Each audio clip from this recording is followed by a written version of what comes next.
Okay, so you put together a solution that you're proud of, that meets your customers' needs, that makes the best of your product and addresses the customers' pain points and motivations, and you've actually given your salespeople a lot to work with to be able to close deals for this type of customer. So now you just need to put a price on it.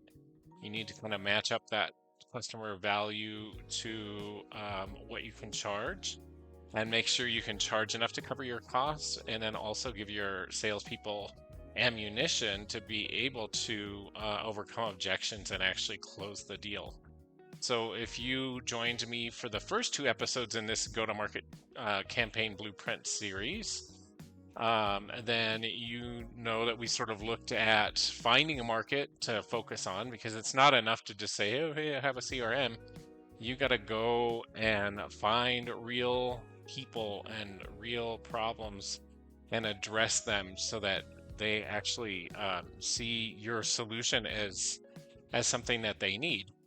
And so we did that, and we developed a great value proposition. And so now this is just that second to last piece.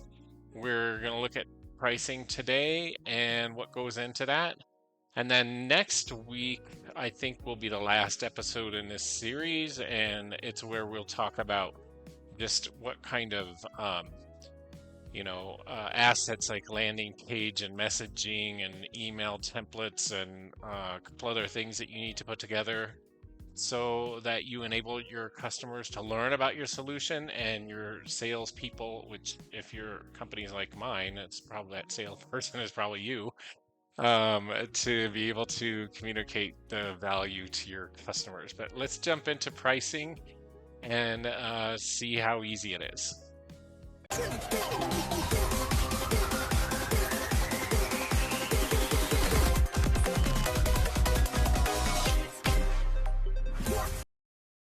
All right, so here we go. In case you didn't see those previous episodes, I'm just going to take a quick spin through this deck to show you what you missed. So the go-to-market campaign blueprint is meant to be kind of an alternative to that $20,000 marketing playbook that you can hire an agency to develop for you.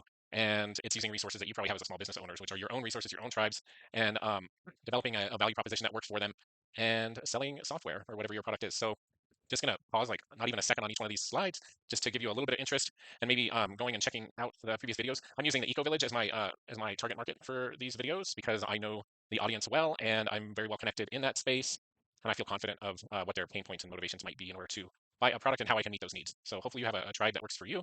And I'm going to continue to fast forward here. We've developed a value proposition. Now we are up to here. So having done all of that, developed that value proposition, and made a solution that's going to be pretty compelling to this audience, whatever your audience is, in my case, the Eco Village. Let's kind of mash together the cost savings that the customer is going to realize and the new opportunities that they're going to get, and kind of get that over into a value, and see if it's enough for us to justify making the sale, or if I have to pivot and find another customer that maybe has more pain or whatever. Um, so let's putting a price on it. If you're the solution that you came up with this customer, this basically is just messaging. In other words, your off-the-shelf solution meets their needs. They don't need anything extra. All you had to do was position and show them how it meets their needs, and take a solutions-based approach to selling, of course. But you don't really have anything extra going into it, then you already kind of have the price, and maybe there's nothing else for you to do. So I would argue maybe to check and see if is there something else that you can add to the solution stack that would make it even more compelling, or more a part of that um, of what that audience needs, and that might enable a little bit more flexibility in the pricing. Um, so this is so this is great, and it's quick, right? If all you have to do is develop messaging, then you already know what the price is, and hopefully you're able to sell to these customers. If it's a custom solution, which is the case in my situation, because as you may remember, I'm not just selling my software, I'm actually adding a couple of features to it, and um, I'm also talking about putting it on a virtual private server for that customer, and also installing a Nextcloud instance alongside it to meet their needs. So this is now a solution that includes external elements and additional labor and ongoing maintenance. So congratulations, by doing that, I have decoupled the value from my price list. So I no longer will have to overcome the objection of, well, over here it says it's $11.99 per month or whatever it is, because we're not talking about a product anymore. We're talking about a solution that includes multiple elements. So I've given myself a little bit of flexibility to be able to pay myself for what that involves, if that makes sense. And then that list price solution, even though it's just your kind of list price, there's nothing special about what you're offering to the customer. It's still packaging, and there's still an opportunity to figure out what the customer's value is, and what the ugly alternatives for so that you enable your salespeople. So don't stop here just because your solution is a list price solution. You're probably going to still want to go through this exercise because you're going to be enabling ways to overcome the objections and really tie the value back to what the customer needs. You're giving them ammunition. So step one, there's 4 steps here, I think, if I haven't counted wrong. And the first part is to figure out what the value anchor is, which is really just um, what does the client lose if they don't do anything, or what do they gain if they succeed? So that could look like headcount savings. Um, Maybe they don't have to have some subscriptions, things like that. And so you can come up with a value for that, hopefully. And, sometime you'll see when we go into the example a little bit that some of that value can be squishy, but you can ballpark it and you can sort of put a price on it and figure out what that is worth. And that's one piece of the puzzle. Um, so this is basically the most that your customer is going to be willing to pay. Now, calculating the alternative is the next step. And this is just to sort of, if they didn't have you and your great solution, how would they sort of cobble this together? What software would they have to buy? And who would they have to hire to put it together? And what sort of internal effort would be required to put this solution together? And then also, not directly related to pricing, but still part of selling your solution is how painful would it be for them to put this together for themselves? And so that's step two, um, getting a really ugly alternative that your customer could go with. I wouldn't use the status quo here, like just say put a value on what they're already doing. I would probably uh, try to get them at least really in as close as possible to problem solved as your solution will, but just make it sort of an alternative way, which hopefully and probably is going to be a more painful way to solve the problem. And so now the internal floor is your minimum viable price. So you have to determine what the least you would be willing to accept to make this deal, right? So that's like how much is maybe your list price software fits has a place here, or at least the amount that you charge to, or that it costs you to run it. And then what is the overhead? In my case, it's going to be having a virtual private server just for this customer or for this group of customers. It's going to be maybe some labor to maintain that server every month and to set it up originally.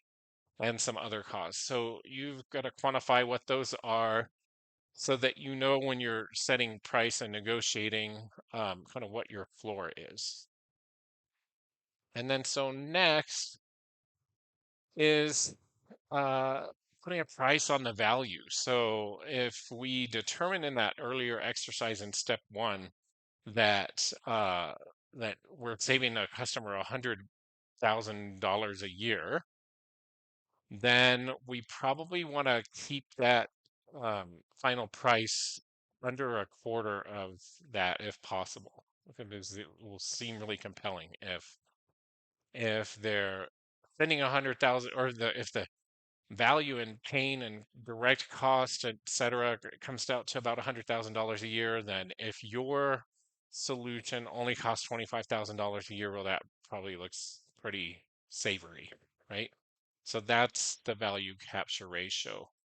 And so now that was simple. I think that was pretty simple, and that's the whole thing in a nutshell. But I just want to go through the example.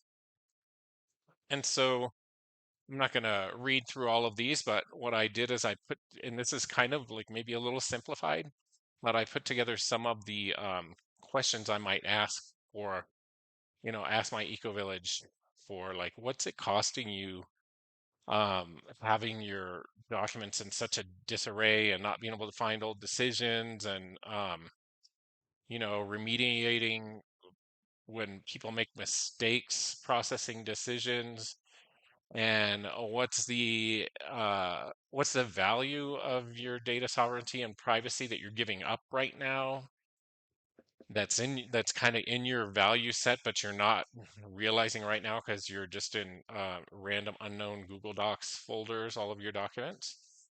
And then what's it actually costing you directly? For example, like if you know right now that due to um, a lot of labor and and low compliance with your rules for uh, resource usage, that you could be saving money, that you could be capturing money that you're not currently capturing, then that's a piece of it. And then also there's value in just being able to onboard people quickly and have all the committees working and processing work in the same way.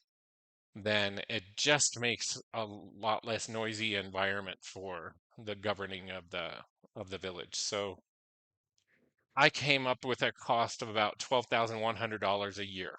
And so that's kind of the the what it's worth to my customer to solve all of these problems. And the alternative that I came up with them for them doesn't really solve all their problems, but it's a combo of what they're doing now and what they could do.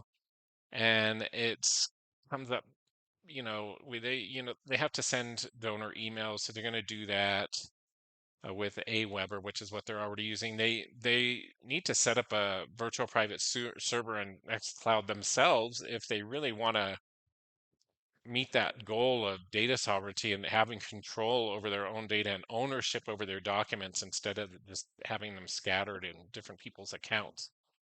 And so they're going to have to make that investment one way or the other. And that's so they've got to put something in here. It's a force fit probably for Calendly or some other solution to take care of their resource scheduling. Right now, the Eco Village that I used uses a team calendar solution, which isn't really great. I actually put it together 10 years ago, but it sort of meets the need and it could be better. So they're going to be somewhat with half solved problems here, and that should be part of the conversation. Decision making, if they didn't have my whiz bang decision matrix in their system, then they would just maybe get a little bit more organized and put an ombudsman in place or somebody to manually review compliance with their decision making process and make sure that those are stored in the right place so that we stop having these poorly made or poorly processed decisions and can't find the document later, and so there's a cost to that. They would need a CRM in any case, whether it's one that they currently use or they get one. to be able to manage these donors. They've got to pay for that. And so they're going to encounter a cost of around $6,000. So I hope my solution comes in under that amount, or maybe just a modest amount more, but with a lot more effectiveness. Because then again, it's going to be kind of a really compelling solution. If they know that their baseline, even for sort of a lousy solution, is going to cost them $6,000 a year to solve these problems, then that's a data point in your favor if you're solving it in a much more elegant way around the same price. So that's the ugly alternative. Um, our internal floor, well, I'm not going to tell you what it is because, first of all, I haven't done the math yet. And also, really am planning to go after this market. So I don't mind people knowing how I'm sort of processing the value and decision making, but I don't want to share my exact costs. So I'm hoping that it's less than, actually, I made a mistake here on this slide, $3,025 a year. I'm actually hoping it's less than this number, 5,964 plus one-time setup cost of 800. So I'm hoping to keep it below that if I can. And that's because the customer impact is 12,100 a year. Okay, no, let's try to keep it around down around $3,000 so that we stay within that 25% range. Um, so in our case, due to the scale that we would have with this kind of customer and the partner relationships we have, like the ability to white label a mass mailing solution for them and the server provider that we use, et cetera, we should be able to come in um, and sell them something at a cost that's going to be reasonable to them at around what we're looking to do. And so, and still keep a decent enough margin for us to keep the lights on. And that's it. So you know how to do that math for your own solution, or if you don't know, you have to learn, so that you're not selling things that are costing less than they're worth. Um, and so what do I have now? So I have a value assigned to the customer's pain that we explored earlier. I know the least that I'm willing to accept to solve it, and I've got a like a costly alternative so that I can communicate that with the customer, saying like, even if you want to solve these problems, even if you don't solve it my way, you're gonna have to spend some money to solve the problems. And so hopefully I've made some negotiating room, and I've also got intel and strategy for the salespeople so that they can overcome objections and actually present a compelling solution and close the deal. And so that, in a nutshell, I'm sorry it's not more complicated. It really is pretty simple. It's just tying value to the money that your customer is going to spend. And we're almost to the end of this series. I thought about including the Lean Marketing Asset Toolkit in this episode, but I think it does deserve its own episode. And I think 17 minutes is long enough listening to me talk. So I'll get that ready for next week, and we will then wrap up the go-to-market campaign blueprint. And you can let me know if I should develop software around this. I'm thinking of putting a tool in the build run kit to actually be able to guide you through and give helpful assistance along the way to do this for your business. So I will see you next week.